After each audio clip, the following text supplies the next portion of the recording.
Hey everyone, Nautical here, and welcome back to another video. And oh boy, Tradelands got another fat update. Also joining me today is fellow Tradelands YouTuber, RUSTUWU. Say hi. Hi. Alright everyone, buckle up. Here we go.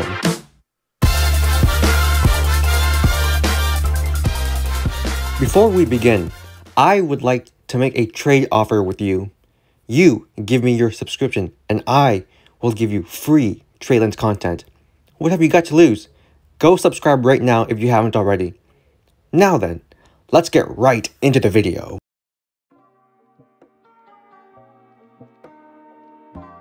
Alright, so first of all, Birkeland now has a trader, which means you can now sell cargo at Birkeland. It's recommended you bring a crew and a decently fast ship to make your journey.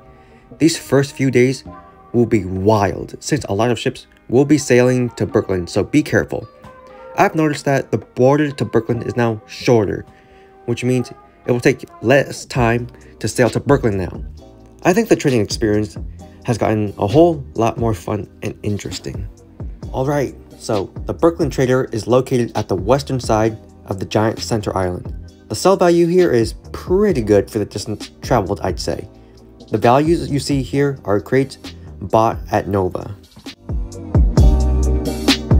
Now then, we also got a map extension. The map extension takes us east of the Grand Isles, and now we can travel to the Eastern Sea.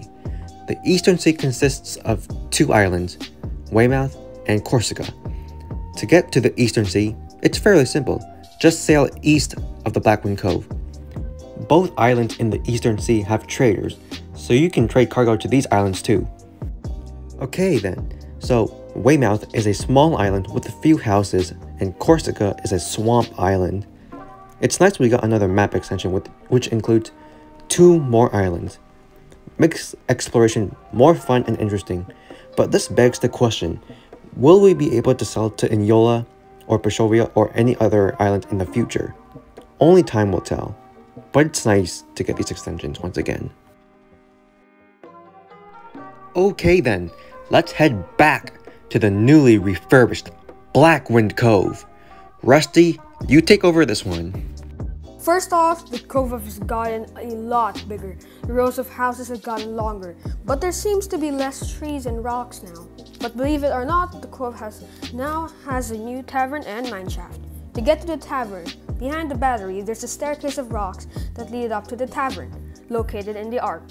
To get to the mineshaft, on the opposite side of spawn is an entrance to get into the mineshaft. There's lots of rocks in there, so it's a great place to mine. Thanks for that, Rusty. But now, it is time to move on to section 2, changes to trading. Let's begin. Trading itself has changed drastically.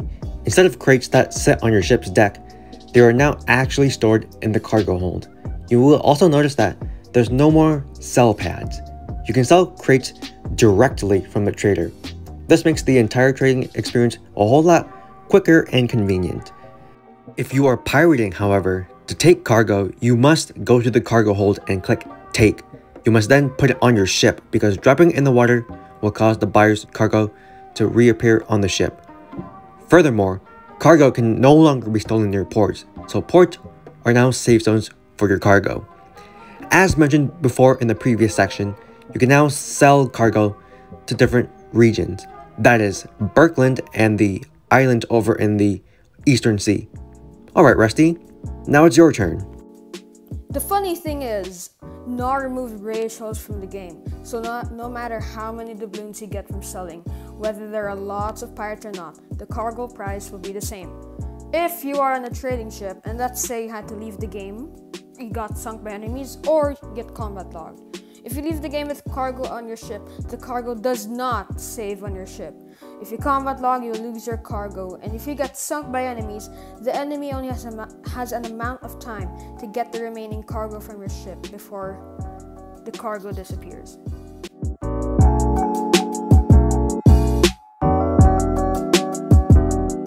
Okay then, now moving on to perhaps the most exciting part of this update, new ships. We have gotten 2 new ships, and they are the Pigeon and the Mastiff.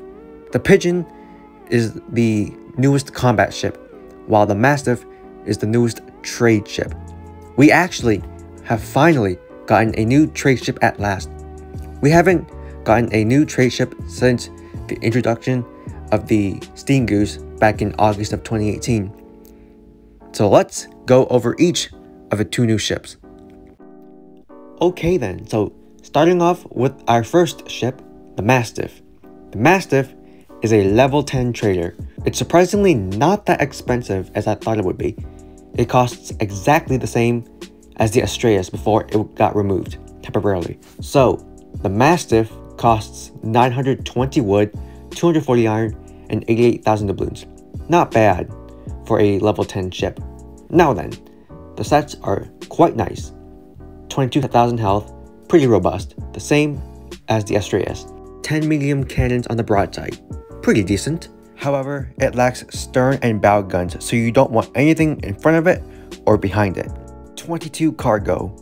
Damn, that is like the highest cargo capacity in the game right now, overtaking the Atlas. Alright Rusty, so what are your thoughts on the Mastiff? Overall, the Mastiff taking over the meta is probably a new adjustment to us. The Mastiff, however, has no stern guns and no bow guns at all.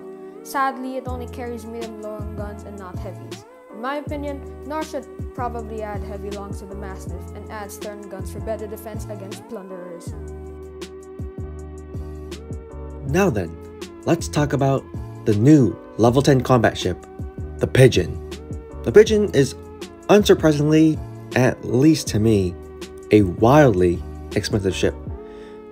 1400 wood, that's a lot. 280 iron, not bad. 700,000 doubloons, that hurts. But this ship looks pretty sick though, not gonna lie.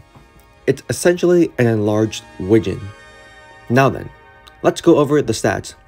18,000 health, not bad. It's the same as the Poseidon, which, by the way, big sad for the Poseidon. The armament doesn't really impress me at all, as much as I would have expected though. It has 9 guns on each broadside, and on each broadside, there are 7 guns below deck and 2 up top. It also has 2 bow chasers. The letdown of the Pigeon is that the largest gun it can bear are light guns. Light guns. It can only mount pea shooters at best. But with the sheer number of guns, I think it can still do a decent amount of damage. It's definitely inferior to the Alliance in combat prowess. So Rusty, what do you think of the Pigeon? With the Pigeon in the Grand Isles, I feel like it replaced some combat ships. It has a surprising broadside and is super expensive. In my opinion, the price should be lowered to about 300 to 500k since it is too expensive. As Air said, it only carries light long guns and its broadside, which is a huge downside. There have been changes to other ships. With that being said, Rusty, why don't you tell us about the removal of the Atlas family ships and the remodels? So the sudden removal of the Atlas family and other ships are kinda sad, especially for the Atlas. It was the meta ship at the time, but it's getting removed temporarily. For the remodels, the Martin got a really sick remodel, just like the Shark and Manta. Another remodel would be the Goose, which by the way, looks super sick. Aeronautical, what do you think of the disappearance of ships and remodels? I do think the remodels are nice. The best one is probably the Goose. It has a hammock and lanterns inside, which is something I haven't seen before on any Tradelands ship. But most importantly, I think it is still the thickest ship in Tradelands. Now, regarding the removal of certain ships, I'm going to miss all those ships, specifically the Atlas family, as they were once the top dogs of Tradelands. I at least own all of the Atlas family ships, so there's that. There were also smaller features that were implemented in this update, so let's go over them at lightning speed. So, first, all crew members respawn on the ship if they die on the ship, though there is a delay before you can respawn. This is good for the crew, but not very good for the pirates, because the crew can just respawn indefinitely. Playing as pirates would be more difficult because of this feature. Also, if you reset on your ship, you will also have the ability to respawn on the ship should you choose to.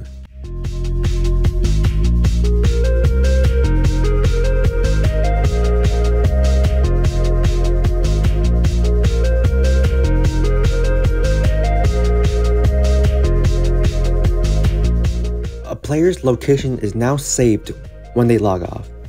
For example, if you log off at Berkland or the Eastern Sea, you will log in at the same region where you logged off. In this example, I will travel to Berkland and then log off, and then you will see that I will respawn at Berkland.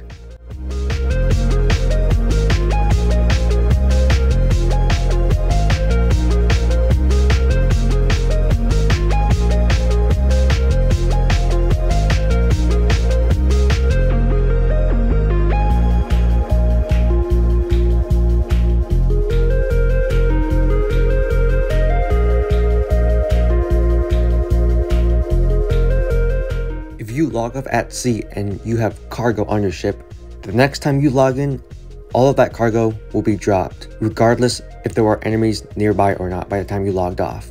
Therefore, it's best to have no cargo on your ship if you need to log off at sea.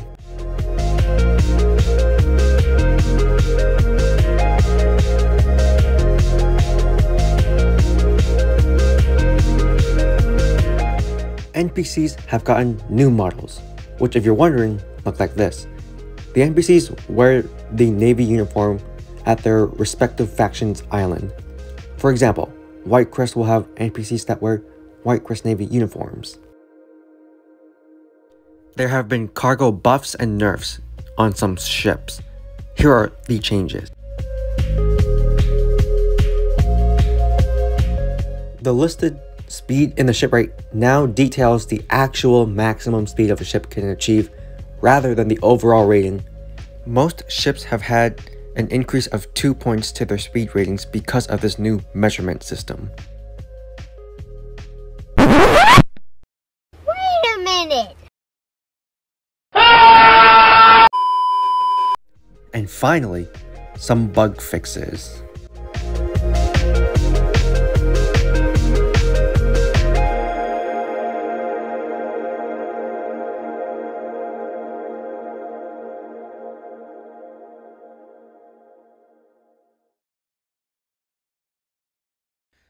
Well, that was quite the update to Unpack and Breakdown. Thanks for making it this far into the video. I would also like to thank my friend Rusty for joining me in this video. I will leave his YouTube and Discord down in the description box below. Now then, the trade offer from the beginning of this video still stands. If you don't remember, the offer is that I receive your subscription and you will receive free Tradelands content. What have you got to lose? Go subscribe right now. I'll see you all next time.